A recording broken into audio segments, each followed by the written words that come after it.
Tá. Como é que foi essa história de cair no mercado e ir parar no mundo da coordenação e tal? Foi algo que, putz, do nada aconteceu? Foi um convite? Como é que foi isso, assim? Não é do nada. Eu já comecei a experimentar isso um pouco durante a minha residência, através dos meus preceptores, e eu foquei nisso. Então, eu comecei a estudar gestão da saúde, a parte financeira. Já fui, logo que eu acabei a residência, eu já entrei no MBA, porque eu falei, puxa, eu tô curtindo isso, então quero mais conhecimento para ver se é essa trajetória. Então, já fui logo pro MBA. Da GV? Não, esse MBA eu fiz no INSPER. Ah, do INSPER? Na época, o INSPER tinha uma parceria com o Einstein e tinha um MBA de gestão da saúde. Que aí depois ele, acho que parou uma época e parece que agora retornou, mas não... Separado, né? Isso, separado. Entendi. Entendeu? Então, aí a hora que eu fiz o MBA, aí eu fiquei mais certo de que eu realmente ia por esse caminho. E aí depois, cuidando de UTIs e cuidando de equipes de terapia intensiva, aí eu fui descobrir que tinha mais um degrau que eu poderia percorrer, que era sair da gestão de equipe para a gestão de unidades de saúde. E aí eu fui entender que era mais legal, que eu ia... A gente vai percorrendo, porque assim, às vezes você tem alguém que já te apresenta o produto final, ou você tem dentro da sua família alguém que já te leva para o produto final. No meu caso, eu fui construindo. Eu fui construindo. Você foi no passo a passo. Eu fui tendo as minhas experiências e falando, aqui acertei, puta, aqui não acertei. Entendi. Aqui gostei mais, aqui nem tanto. Então foi um super processo, né? E aí eu falei, puxa, gestão hospitalar, gestão de um aparelho de saúde, ser o responsável técnico, ser um chefe, um diretor hospitalar. Falei, eu quero uma gestão mais robusta. Eu quero... Processos mais complexos, equipes maiores. É isso, eu quero mexer com financeiro, Tá. eu quero mexer com área jurídica, eu quero mexer com assuntos não propriamente médicos ou não propriamente técnico-médicos. Porque quando você é gestor de uma equipe, você é um gestor, mas o seu nicho de temas de gestão são bem mais próximos do técnico assistencial do que do administrativo, propriamente dito. São visões completamente diferentes de gestão. São objetos de gestão muito variados, muito diferentes. E aí eu falei, não, preciso dar mais um passo adiante, porque eu acho que essa é a minha praia. Eu acho que é isso que eu mais tenho aptidão e mais tenho prazer em fazer. Se você me permite fazer um pequeno parênteses, só para a gente poder botar o pé no chão, no sentido de que talvez, e eu acho isso muito inspirador, porque, obviamente, eu estou começando agora, mas eu acho a tua trajetória muito legal, porque, da minha visão, e eu tenho experienciado um pouquinho disso tudo, de estar próximo da assistência, de ter tido uma experiência de coordenação, mas que minha cabeça também está sempre cada vez mais pensando no macro, cada vez mais no macro, né? Que é isso que você está mencionando, assim, né? Exato. Mas se a gente pudesse trazer um pouquinho só para pensar nos alunos lá que são quinto, sexto ano, estão terminando a faculdade, ficam pensando nessa, será que eu vou seguir uma especialidade ou outra? O que será que é se formar em terapia intensiva e ser coordenador de um serviço? Você podia explicar pra gente um pouquinho como que era tua rotina naquela época? Era, você tinha lá um serviço, tinha que ir todo dia para esse hospital e aí passava visita, coordenava escala, tinha que ter responsabilidade de descobrir o plantonista para estar lá e angariar plantonista. E além disso, né? a competência técnica que você tinha que ter. Você, com o curso de medicina, isso já era suficiente para você fazer essa função? A gestão, você diz. Fazer essa gestão? Não, porque foi inclusive nessa época que saiu uma RDC. O que é uma RDC? O que é uma RDC? É uma norma, né?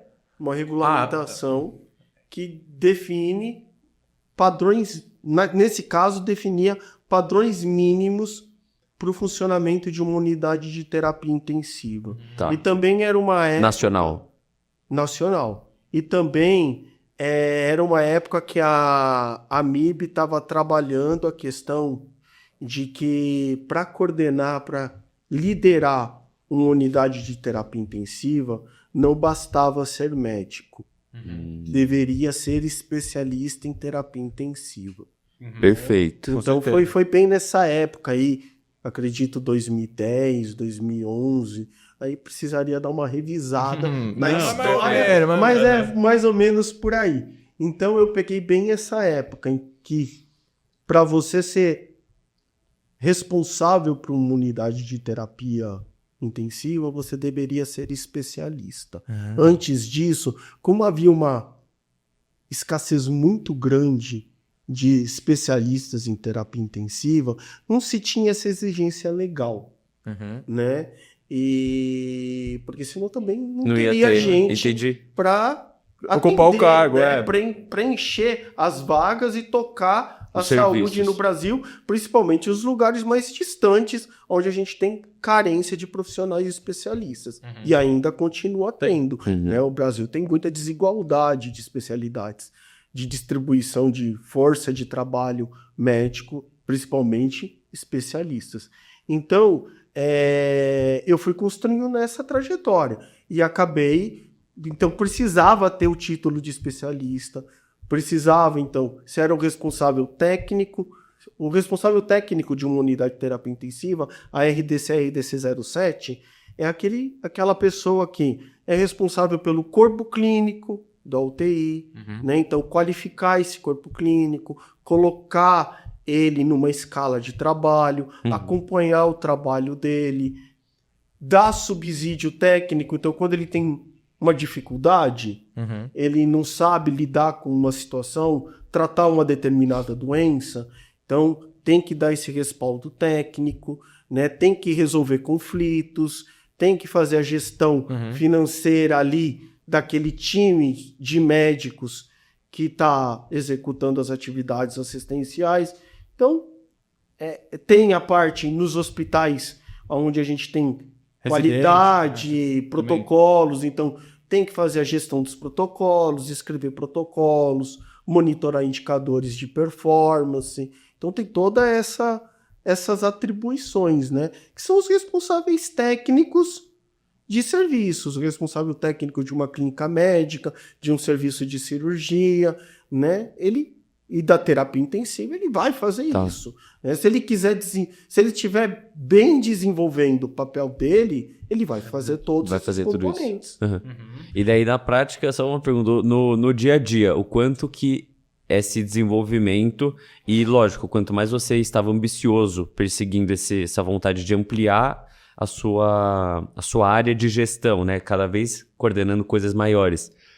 O quanto que isso representava na prática, às vezes, a vida profissional esbarrando na sua vida pessoal. Muito. O telefone não parando toda hora. Muito. Porque esse é um lado que eu gosto de trazer pro pessoal que está em casa ouvindo, que a ambição, ela tá corretíssima, mas também envolve você tá fazendo algo que você gosta, porque o sacrifício que tá lá. Não é verdade? Como que isso representava para você? E além do que, toda essa transformação, né? Não só exige tempo, exige dinheiro, porque você... o MBA só valia... Você reinventa, eu reinventei a minha carreira. Né? Então hoje, por exemplo, eu não tenho atividade assistencial. Sim. Eu trabalho só como gestão, então eu tive que me reinventar. Que hora que você vai estudar? Você vai estudar à noite. Que hora que você vai fazer MBA? Você vai fazer à noite. Final de semana. Então... tem todo esse desgaste de tempo, desgaste emocional, desgaste financeiro, mas se você está bem determinado, se você sabe... Aquilo faz sentido? Se aquilo está te fazendo sentido, você tem uma meta, bacana, é gostoso, vale a pena, e lá na frente você vai olhar para trás e vai falar, poxa, foi muito bom. Sim, com orgulho, né? O problema é que, às vezes, os colegas não sabem exatamente qual trajetória querem.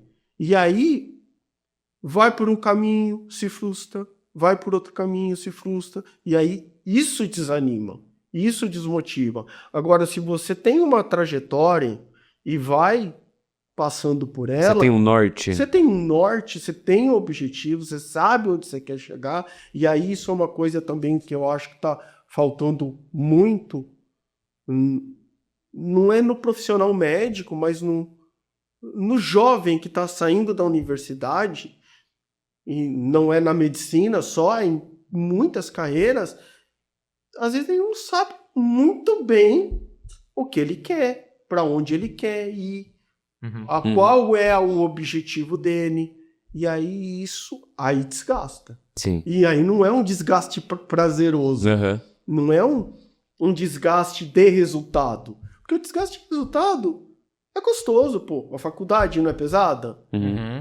E não foi legal? Sim, exato. Entendeu? Exato. Perfeito. Eu adorei a colocação, adorei como você construiu essa ideia.